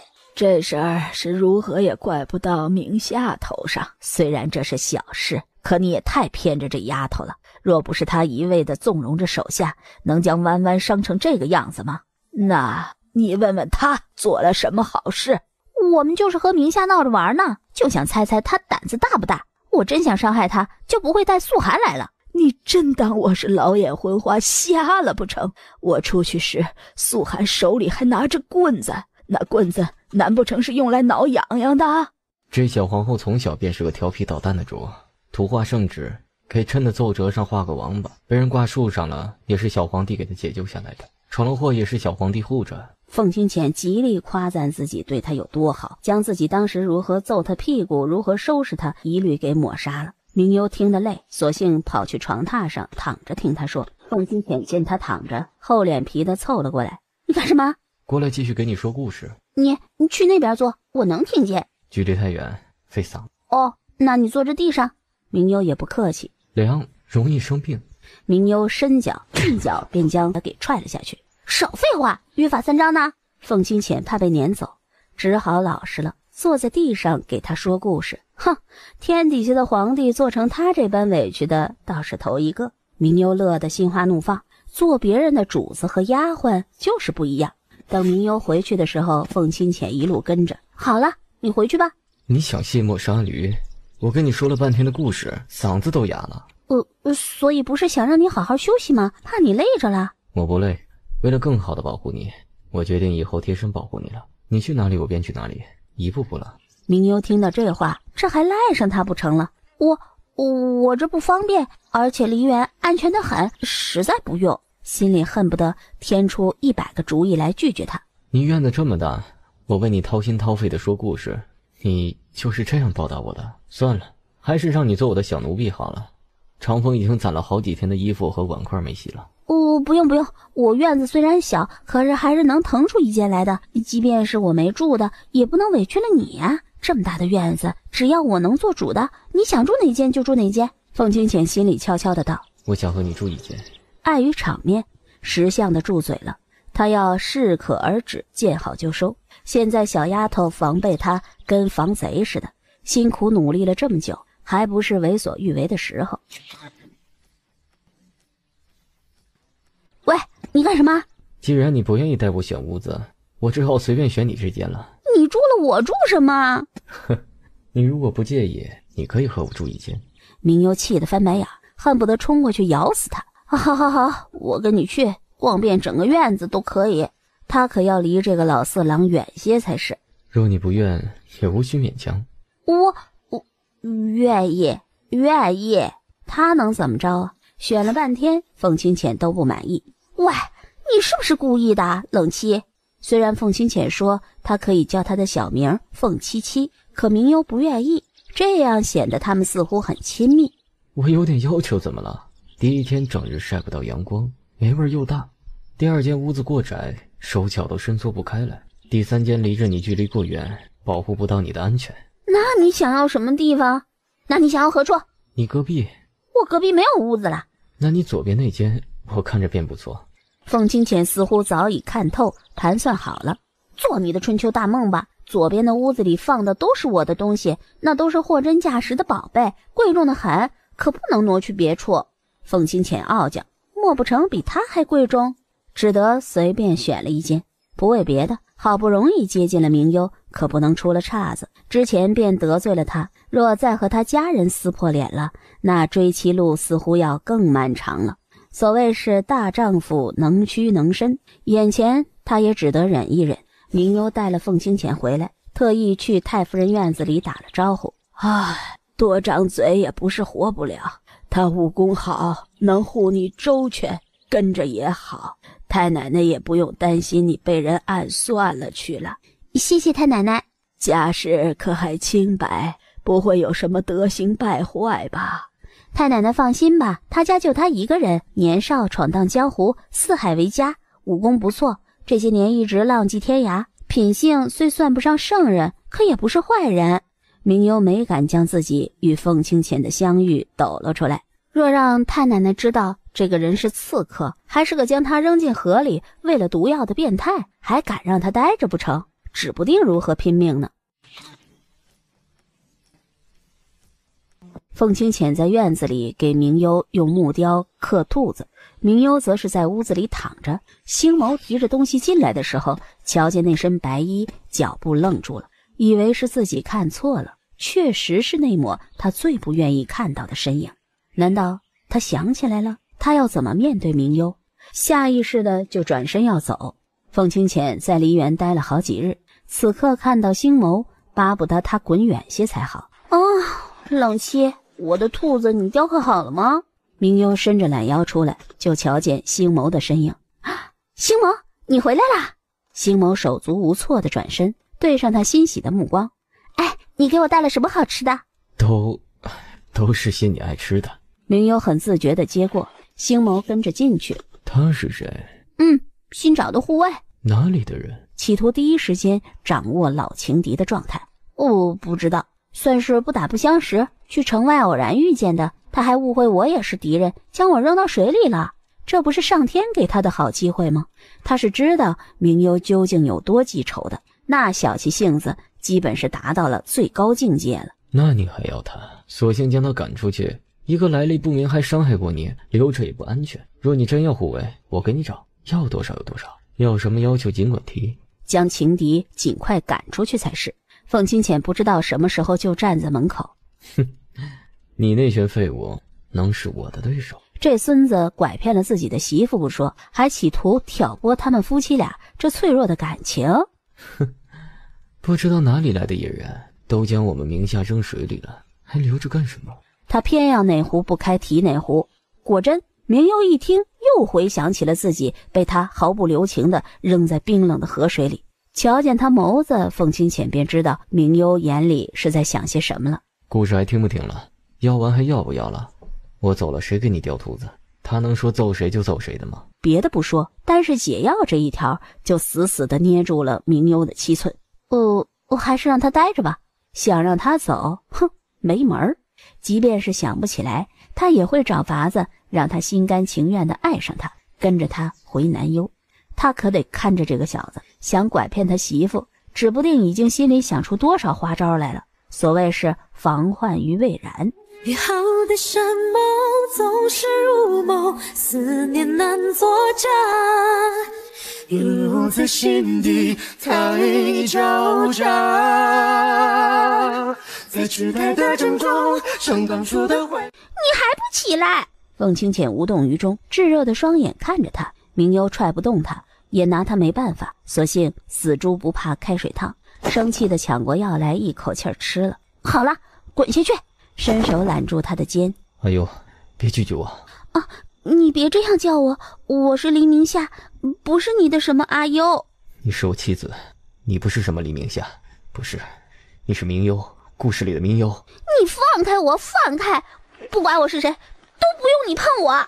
明幽抵触，拼命地将他踹开，真的就被他踢下了床榻。从地上起身，明幽卷着被子，一个劲儿地往角落里缩。你再过来，我就再把你踹下去。凤清浅瞧见他可怜兮兮的小模样，抑制着自己的哀伤，转身出去了。明幽见他走了很久，才像一只偷上灯台的小老鼠，才去躺着了。这变态武功那么好，就算是反锁着，他还是有本事进来，这有什么用啊？自己还是不要睡得太死了，免得……然后床榻上的女人睡得比猪还香。凤清浅坐在屋顶上，长风提着酒坛子，感受到四周划过的冷风徐徐。陛下，这也不怪小皇后，她现在没了记忆，就像一个全新的人，那过去的事儿就对她来说犹如上辈子。你一见面就吓唬人喂毒药，把人扔水里面，人家怕你也是正常的。如今你还要逼着人家承认。说下去，就算小皇后知道了自己的身世，可面对我们，再面对你，那都是陌生人不过。反倒是李家沈家的人都与他亲近些。陛下想让他心甘情愿的回去，只有2条路：第一是找回曾经的记忆，第二是让全新的黎明夏重新爱上你。凤清浅将酒喝尽了，起身跃了下去。你回去吧。